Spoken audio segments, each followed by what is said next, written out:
This is the station with the latest state-of-the-art broadcast equipment mula sa mga tao at kumpanyang nagsimula ng FM broadcasting sa Pilipinas.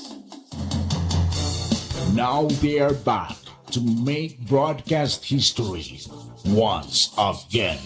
Sumasang papawid sa buong bansa. Ito ang News Radio Nationwide.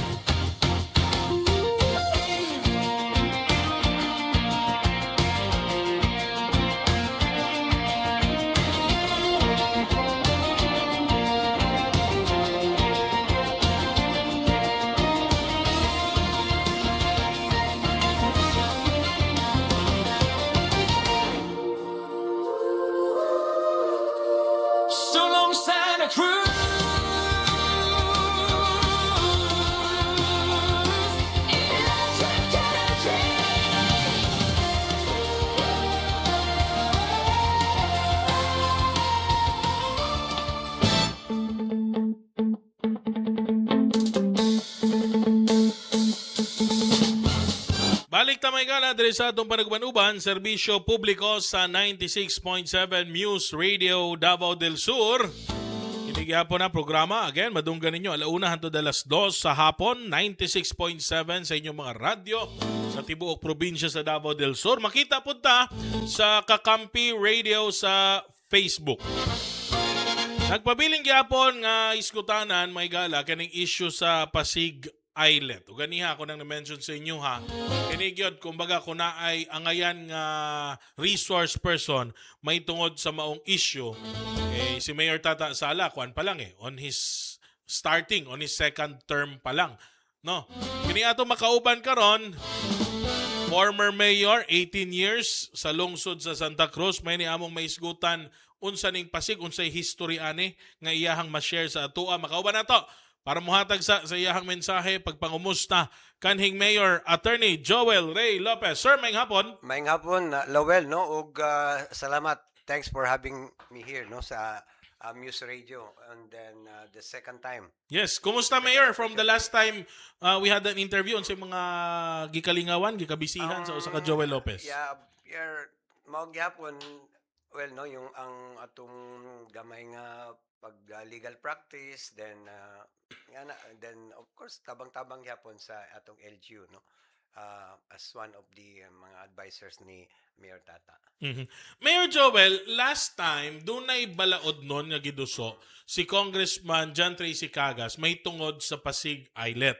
Aron mas maampingan mas mapunduhan ni gikan sa national government agencies para mas mapalambo pa kung unsa man ang kasamtangang estado sa Pasig Islet, which undeniably is part of the territory of Santa Cruz, Davao del Sur. Then ni-react suddenly ang provincial government kay tungod lagi ilaha daw na ang improvement was theirs, and then doon na day mga pagtugot kani adto may tungod sa Pasig Islet. Now, give us a brief history may tungod sa Pasig Islet panahon nga naglingkod ka isip mayor sa lungsod Santa Cruz, sir.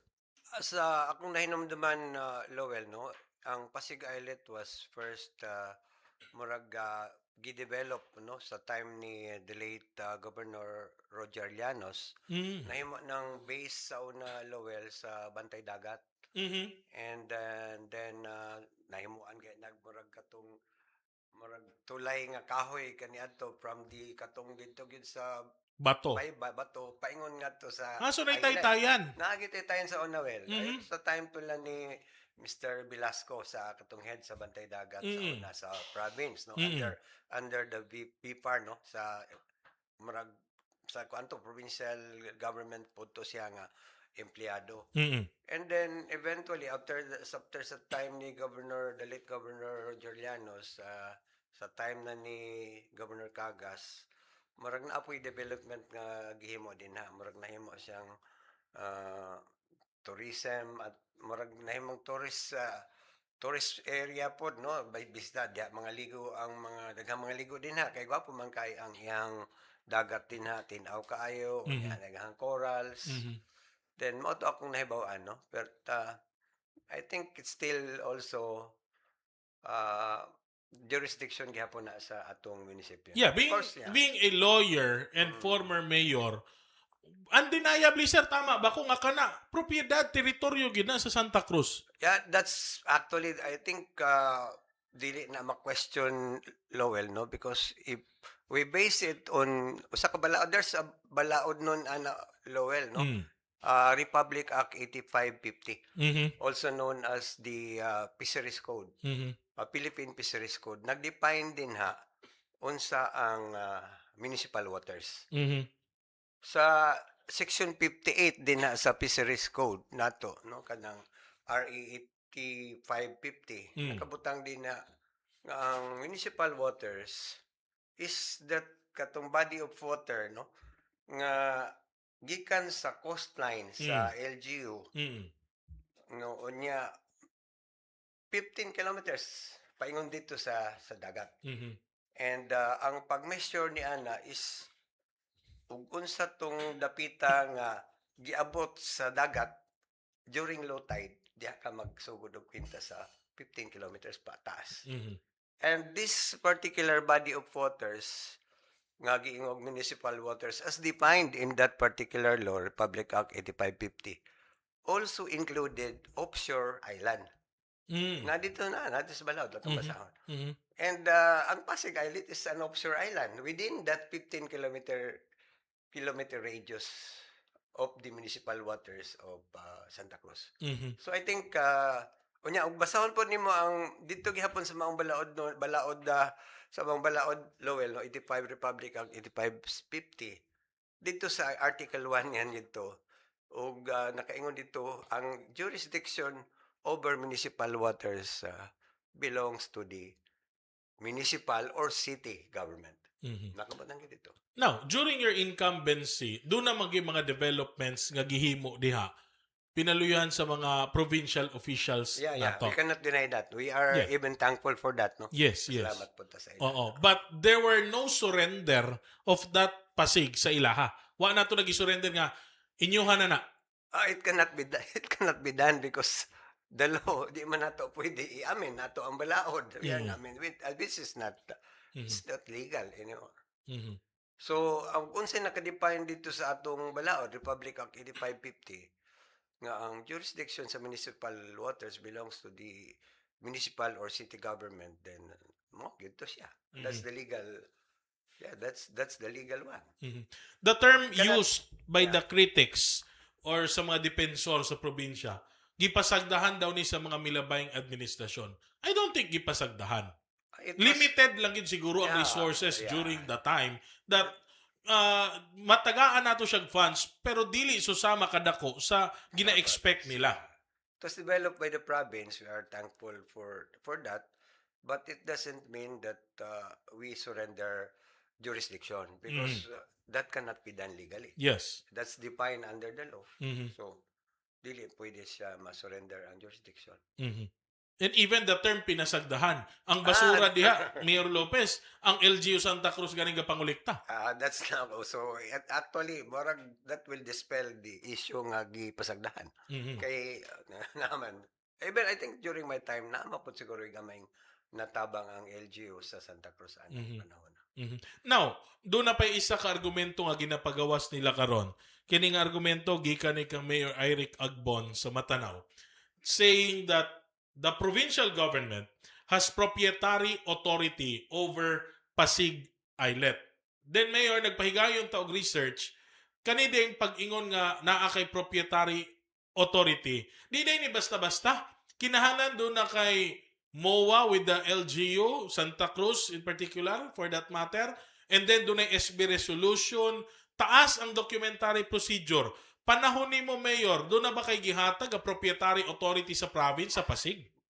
Medyo wala man ko inahinom naman, Lowell, no? And kung I think it cannot be legally done because what is so provided sa balaod, dili man na pwede himuon lang nga subject to negotiation. Cannot be subjected to a negotiation, especially if it is so defined. Klaro kay dito sa balaod, Republic Act 8550. Now, the jurisdiction of municipal waters belong to the either city government or the municipal government. Yeah. Balikon lang nako ha, ang proprietary authority dili ni basta-basta bisan pa nga moingon ng mayor nga o inyuhan na dili kinahanglan gihapon base sa atong research sa balaod dapat mayor do na day SB resolution. Even though siguro Lowell, because the Republic Act 8550 is a superior law Yes. over provincial ordinances. Dili man na siya maka-amend ang provincial ordinance or provincial ordinance that will be kung naaman galing na siya, that cannot amend Republic Act 8550 because Yes. Republic Act 8550 is a Dili higher law. ma-supersede. Dili siya Diba? ma-supersede. Baliktad pa gani Yeah, you hinoon. cannot repeal, you cannot, dili Yeah. siya pwede. Yeah. And I think sabi ko nga that would even be illegal because that would be inconsistent with the provision of Republic Act 8550. yes, and mayor wa man gyud nato na gililong nga mapasalamaton ta nga naa nang ilang salamat gihimo tayo, diha. Lipay ganita na. We Yeah, are nga naa thankful sila na development. Wa man pud na even Mayor Tata Sala wa man pud niya giangkon ang maong mga pasilidad. Yeah, Mabita ingon siya, o gusto ninyo ni hipuson na ninyo. Dalat bakbaka dadan ninyo sa probinsya nga inyong teritoryo. Ang ato walang ginabarugan diri nga kana property teritoryo na siya sa lungsod sa Santa Cruz. Otherwise, we are wala na to gikuan ang balaod. Wala mo katong na pabayaan lang. Yes, wa na to gituman Tuman ang balakod. 'Di ba? Now, going to that term, the proprietary authority, ginapangita bitaw nato kung naamo na ipagawas ninyo ang maong dokumento. But on our records, there is lungsod Santa Cruz, there is no legal documents mag-ingon dito nga morning proprietary authority. Kaya again, ang ginapangayo, SB resolution, MOA, permits with the national government agencies, ug uban pa. Even sila dapat sa sangguniang panlalawigan, dapat naa daw gingon dito nga acceptance kung doon na lagi tayo gihatag. Pero as per Mayor Lopez, wala man gyud dyan ni hatag o kumbaga gihatag ang property kamo na inyuhan na wala kasi nga naibalaod nga ginabasihan si Mayor Lopez nga moingon siya nga dili gyud na pwede bugado gud ni di ba kanang mga gastorya ron mo ipait kay di mo pud bugado mo ganing atong question ang inyo bang stand on the proprietary authority is that the official stand of the province di ba naisa diya si Mr. Hero Ondalok napod siya iyahang mga argumento ingon nato magsabot sa lagi mo kung unsa gyud ang inyong stand sa probinsya mahitungod sa issue sa Pasig Islet. Kay magkinaunsa-unsa pa man, bisan pa magligid-ligid mo ang sandbar diha, dili gyud mausab ang kamatuoran nga kana nga islet gipanag-iyahan sa lungsod sa Santa Cruz. Tama, Mayor Lopez? Yeah. Okay, yeah. Lowell, kay it's also naaman na dito sa sa definition among na ito part na sa definition sa municipal waters, including offshore island within the 15 kilometers radius. So, offshore island man gyapon na siya. So, maapil siya. Now, do you support this bill of Congressman John Tracy to make it marag aqua ecotourism site para mas maprotektahan ni, mas mapalambo, mapagwapo pa, mapondohan ang maong lugar? Okay na. I think it's okay because it's also in line po na Lowell sa katong nga balaod noon kay katong nga balaod no kay ang balaod is it's actually it's laman na diri an act providing for the development, management and conservation of aquatic and fisheries resources of course of the Philippines and within the municipal waters. Okay. At least klaro ta na on that issue. Klaro kay sa balaod. 8550. Yes. RA 8550. So hopefully mahuman na ta diha unless nga doon na po sila bagong argumento pero ingon na ginato magsabot sa mo ha sa inyo ang argumento diha kung sa inyo official nga pamahayag before mo magsig yak-yak diha sa social media kay magpa-bright mo na diri mayor and 18 years mayor and the lawyer naga-cite na gani og balaod o ang realidad sa mga dokumento, legal documents, wala man dyan mo ikapakita diha.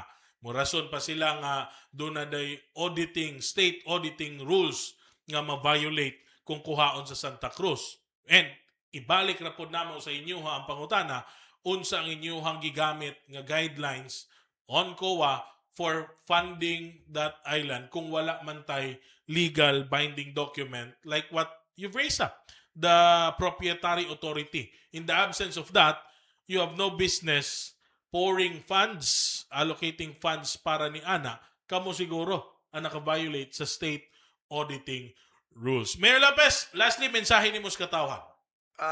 Well, again, salamat kay sa panahon o sa ato mga katawhan sa Santa Cruz, no? Salamat po sa inyong pagsuporta sa atong kagamanan lokal o even sa national government po. And we naglisod man ang panahon, but we believe in the patience and resilience of sa atong mga katawhan. And we will survive. And Mayor, at least kahit papano, dungan sa ilang pag-antos, makita nila ang LGU Santa Cruz led by Mayor Tata, doon na yung mga ayuda nga gipanghatag diha sa mga apektado kaayo nato. Again, mabalita lang ako, kapin almost 3,000 ka mga relief packs na ang nahatag nato para sa 18 ka mga barangay nato diha sa mga apektadong residente. And then, gahapon, nahuman po nato, Mayor Lopez, ang pagpanghatag og 4,500 pesos cash assistance para sa 333 ka mga tricycle drivers nato kato mga dunay franchise, dunay professional and non-professional driver's license. Mas giluagan nato para mas daghan ta og matabangan. Kini nga pondo akong gibalik-balik perme gikan ni sa local government funds sa Santa Cruz. Dili nigikan sa national government, labi na dili nigikan sa provincial government. Kaya ang giagat sa provincial government ang gikan sa Office of the President katong 77 million.